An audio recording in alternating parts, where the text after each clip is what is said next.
తెలంగాణ రాజకీయాల్లో కలకలం రేపిన phone tapping కేసులో శ్రవణ్ రావుకు సిట్ నోటీసులు ఇచ్చింది. ఇవాళ తమ ముందు హాజరు కావాలంటూ 3 రోజుల క్రితమే సిట్ నోటీసులు ఇచ్చింది. గత ఏడాది మార్చిలో పంజగుట్ట పోలీస్ స్టేషన్లో ఫోన్ ట్యాపింగ్ పై కేసు నమోదైంది. దీంతో అప్రమత్తమైన శ్రవణ్ రావు లండన్, అక్కడి నుంచి అమెరికా వెళ్లి తలదాచుకుంటున్నారు. శ్రవణ్ రావు కోసం పోలీసులు రెడ్ కార్నర్ నోటీసు ఇవ్వడంతో సుప్రీంకోర్టును ఆశ్రయించి ముందస్తు బెయిల్ తెచ్చుకున్నారు. అయితే పోలీసుల విచారణకు సహకరించాలని సుప్రీం ఆదేశించింది.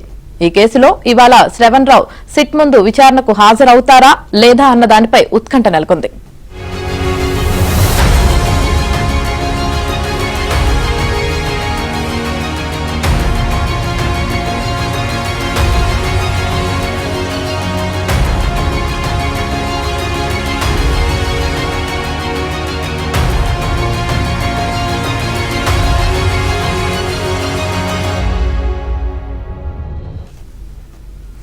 తెలంగాణ రాజకీయాల్లో కలకలం రేపిన ఫోన్ ట్యాపింగ్ కేసులో శ్రవణ్ రావుకు సిట్ నోటీసులు ఇచ్చింది. ఇవాళ తమ ముందు హాజరు కావాలంటూ 3 రోజుల క్రితమే సిట్ నోటీసులు ఇచ్చింది.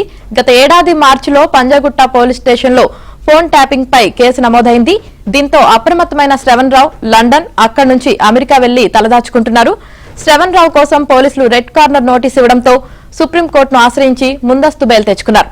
అయితే పోలీసుల విచారణకు సహకరించాలని సుప్రీం ఆదేశించింది.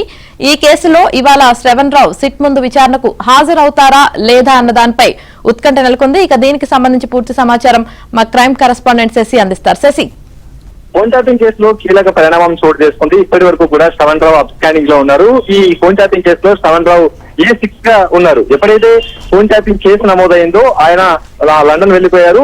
అప్పటి నుంచి కూడా హైదరాబాద్ కు రాలేదు. దీంతో ఈ కేసులో శ్రవణ్ రావుని విచారిస్తే కీలకమైన అంశాలు బయటకు వస్తాయంటూ కూడా ఇటు సిట్ బృందం భావించింది. అందుకు అనుగుణంగానే శ్రవణ్ రావును తిరిగి హైదరాబాద్ కు రప్పించేందుకు విశ్వ ప్రయత్నాలు కూడా చేసింది. ఇందులో భాగంగానే రెడ్ కార్నర్ నోటీస్ కూడా జారీ చేశారు పోలీసులు. ఇక రెడ్ కార్నర్ నోటీస్ జారీ చేసిన తర్వాత ఇక ఖచ్చితంగా పోలీసులు హైదరాబాద్ రప్పించే ప్రయత్నం చేస్తారంటూ కూడా భావించినటువంటి శ్రవణ్ రావు ఇటు హైకోర్టును ఆశ్రయించారు ముందస్తు బెయిల్ కోసం. హైకోర్టును ఆశ్రయించిన సందర్భంలో హైకోర్టులో ముందస్తు బెయిల్ పిటిషన్ హైకోర్టు తిరస్కరించింది. ఇక అనంతరం సుప్రీంకోర్టును ఆశ్రయించారు. రీసెంట్ గా సుప్రీంకోర్టులో 4 రోజుల క్రితమే ముందస్తు బెయిల్ మంజూరు చేసినటువంటి నేపథ్యంలో ఆయన హైదరాబాద్ కు ప్రస్తుతం చేరుకున్నట్టుగా కూడా తెలుస్తోంది. అయితే సుప్రీంకోర్టు బెయిల్ ఇచ్చేటటువంటి సందర్భంలో కొన్ని నిబంధనలు స్పష్టంగా ఫాలో అవ్వాలంటూ కూడా చెప్పింది. ఖచ్చితంగా ఇటు పోలీసుల విచారణకు సహకరించాలంటూ కూడా చెప్పినటువంటి సందర్భంలో ఇక పోలీసులు ఎదుట విచారణకు హాజరవ్వడానికి శ్రవణ్ రావు లండన్ నుంచి హైదరాబాద్ కు చేరుకున్నారు. నిన్న మధ్యాహ్నమే ఆయన లండన్ నుంచి హైదరాబాద్ కు చేరుకున్నట్టుగా తెలుస్తుంది.